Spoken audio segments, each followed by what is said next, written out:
মুখোশধারী সঞ্জয়ের এবার একটু একটু করে পর্দা ফাঁস হতে শুরু করলো। হ্যাঁ বন্ধুরা, ভিডিওটা লাইক দিয়ে দেখতে থাকুন। যে মুহূর্তে কিনা কুসুমের হাত পা বেঁধে দেওয়ার ফলে যখন কুসুম একদমই অসহায় হয়ে পড়ে, ঠিক সেই মুহূর্তে কুসুম অঝরে কাঁদতে থাকে এবং বারবার করে ওর দেবীমাকে মনে করতে থাকে এবং বলতে থাকে যে দেবীমা, আপনি আমাকে শক্তি দিন, আমি যাতে এরকম অসুরকে বধ করে আমি আবারও গাঙ্গুলি পরিবারে ফিরে আসতে পারি। অন্যদিকে যখন হঠাৎ করে যখন সঞ্জয়ের মা এবং বাবা সেজে আসা সেই লোকগুলো সঞ্জয়ের কাছ থেকে টাকা চাইতে থাকে এবং সঞ্জয় বলতে থাকে যে দাঁড়াও না, তো অস্থির হওয়ার কী আছে বলো তো, তোমাদের কাছ তো এখানেই সমাপ্তি হলো তাই না, তাহলে তোমাদের টাকাগুলো বুঝেই তো তোমাদেরকে এখান থেকে বিদায় দেবো তাই না, বাদ বাকি আজকে গোটা রাত জুড়ে তো কুসুম আমাকে এন্টারটেন করবে তাই না কুসুম। ঠিক সেই মুহূর্তে যখন সঞ্জয় অবশেষে তো ওর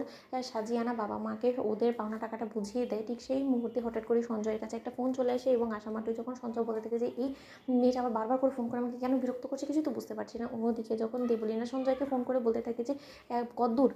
তোমরা পৌঁছলে, ঠিক সেই মুহূর্তে সঞ্জয় বলতে থাকে যে হ্যাঁ পৌঁছে তো রীতিমতো ডেরার মধ্যে এসে কুসুম ম্যাডামকে তো হাত পা বেঁধেও রেখে দিয়েছি এবং ওর অসহায় অবস্থায় পড়ে থাকতে দেখাটা যে কী পরিমাণে আমার প্রাণটা জুড়াচ্ছে সেটা আমি আপনাকে ম্যাডাম বলে বোঝাতে পারবো না। অন্যদিকে যখন দেবলীনা এবং ঈশানের ছোটো কাকিমণি বলতে থাকে যে এই আমাদেরকে ওর অসহায়ত্বর একটা ছবি পাঠাও না, আমরা একটু দেখি, আমাদের অন্তত প্রাণটা একটু জুড়াও। অন্যদিকে কথা বলা মাত্রই যখন দেবলীনার কাছে পাঠানোর জন্য কুসুমের অসহায়ত্বর ছবিটা সঞ্জয় পাঠায় দেবলীনার কাছে, ঠিক সেই মুহূর্তে দেবলীনা এই ছবিটা দেখা মাত্রই যখন আনন্দে আত্মহারা হয়ে বলতে থাকে দ্যাটস গ্রেট, এরকমটাই তো আমি চেয়েছিলাম কুসুম, এবার তুমি কী করবে, তোমাকে কে বাঁচাবে সেখানে এসে বলো তো, তোমার দুই বেস্ট ফ্রেন্ড তো রীতিমতো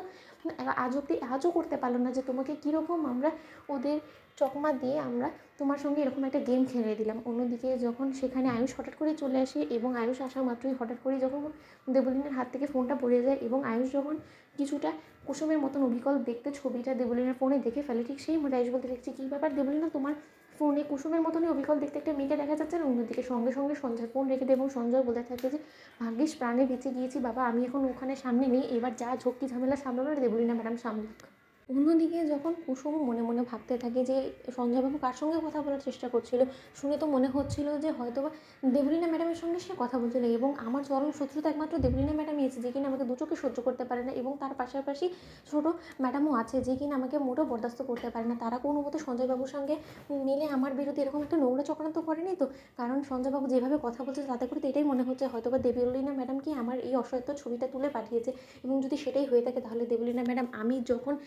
এখান থেকে একবার যদি আমি বেরোতে পারি তাহলে আমি ঈশানবাবুর জীবনটাকে আপনাকে কোনোভাবে নষ্ট করতে দেবো না, আমি কোনোভাবেই আপনার এবং ঈশানবাবুর বিয়েটা হতে দেবো না, আমি প্রতিজ্ঞা করলাম যদি ঈশ্বর আমাকে ততদিন পর্যন্ত বাঁচিয়ে রাখে। আপনি কি মনে করছেন যে আপনি এরকম নোংরা মন মানসিকতা নিয়ে আপনি গাঙ্গুলি পরিবারে বউ হয়ে যাবেন এবং এর পরবর্তীতে আপনি ক্রমশই ঈশানবাবুকে একটু একটু করে তিলে তিলে শেষ করে দেবেন? আপনার সেই ইচ্ছায় আমি সে করে বালি দিয়ে দেবো, আমি বলে রাখলাম। তো বন্ধুরা লাইক এন্ড শেয়ার করে সাবস্ক্রাইব করতে ভুলো না।